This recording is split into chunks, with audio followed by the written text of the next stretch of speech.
Vamos continuando, então. Olha só, logaritmos, né? Criado por Napier, ou John Napier. Ele é a junção das palavras gregas, né? Que vem logos, cálculo, aritmos, de números. Então, nada mais é do que um instrumento de cálculo numérico. Essa é a origem da palavra grega logaritmos. Então, é criado para substituir a palavra expoente. Por isso que a gente diz que o logaritmo é a inversa da exponencial, né? Então, a relação inversa da exponencial. A leitura de um logaritmo é dado dessa forma aqui, ó. A gente lê sempre assim, log de B na base A. Ou seja, log de 8 na base 2.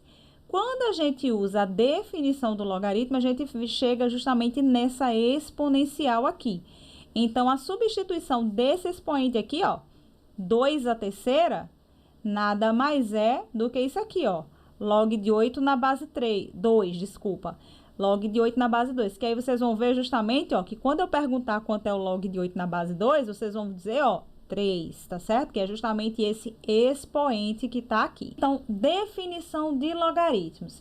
Sejam A e B números reais positivos, em que A pertence aos reais positivos sem o zero, esse asterisco significa sem o zero, e B pertence aos reais positivos sem o zero, mas ele tem que ser diferente de 1, ou seja, essa representação aqui é a mesma coisa que isso aqui, ó.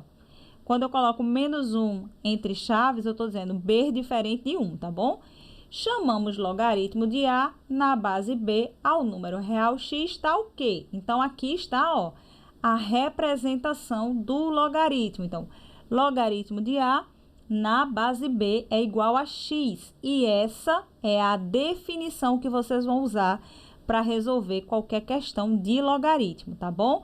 Que eu costumo dizer que é o eleva e iguala. Então, a gente chega a isso aqui, ó. Sempre essa relação, ó, eleva e aqui iguala. Então, vocês vão ter aqui, ó, B elevado a x igual a A. Dá para compreender porque que não tem como estudar logaritmo sem ter estudado exponencial, né? Até para usar a definição do logaritmo, vocês precisam resolver uma equação exponencial. Então, são realmente funções e definições que são interligadas, uma inversa da outra. Então, por exemplo, quando eu quero fazer o inverso exponencial, eu transformo no logaritmo. Quando eu quero fazer o inverso do logaritmo, eu transformo no exponencial. Então, aqui, ó, o A gente chama de logaritmando, que é o termo que eu vou modificar para determinar esse logaritmo. B é a base e x é o que a gente diz que é logaritmo. Então, uma coisa que vocês têm que ter em mente é que o logaritmando, certo? Ele tem que ser maior do que zero, ou seja, tem que ser positivo e não pode ser igual a zero. Já o B, que é a base, ele tem que ser maior do que zero e diferente de 1, tá bom? E o logaritmando qualquer coisa, ele pode ser positivo, negativo, qualquer número real. Condição de existência, gente, a condição de existência do logaritmo, que é isso que eu falei agora, ela é extremamente importante, principalmente quando vocês vão resolver alguma equação logarítmica ou inequação logarítmica, ou quando vocês precisam determinar o domínio dessa função. Sempre que for perguntado o domínio da função, ou resolva a inequação, ou resolvam uma equação, vocês precisam saber a condição de existência desse logaritmo, que é justamente o que eu falei para vocês.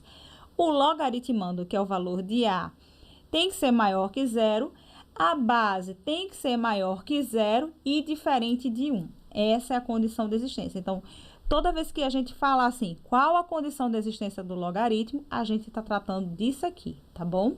Então, essa é a definição e condição de existência do logaritmo, né? Então, para revisar o que eu falei para vocês, ó, a representação do logaritmo é justamente essa. Log de B na base A é x, onde x é o logaritmo, A base e B o logaritmando. Já a exponencial, ó, que é a inversa, x vai ser o expoente, A vai ser a base da potência e o B vai ser justamente a potência, tá bom? Então, quando eu chego para vocês e pergunto aqui, ó, quanto é log de 32 na base 2, né? Primeiro passo para resolver é igualar a x. Sempre vai ser esse tipo de pergunta. E aí, ó, eleva e iguala. Ok? Quando a gente faz o processo de eleva e iguala, eu vou chegar a esse procedimento aqui, ó. 2 elevado a x igual a 32. E aí, o que a gente vai ter?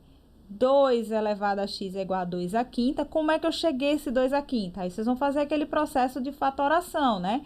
32 por 2, 16 por 2, 8 por 2, 4 por 2, 2 por 2, 1. Então, isso aqui é 2 à quinta, tá bom? E aí, o que a gente tem? Que o log de 32 na base 2 vai ser justamente 5.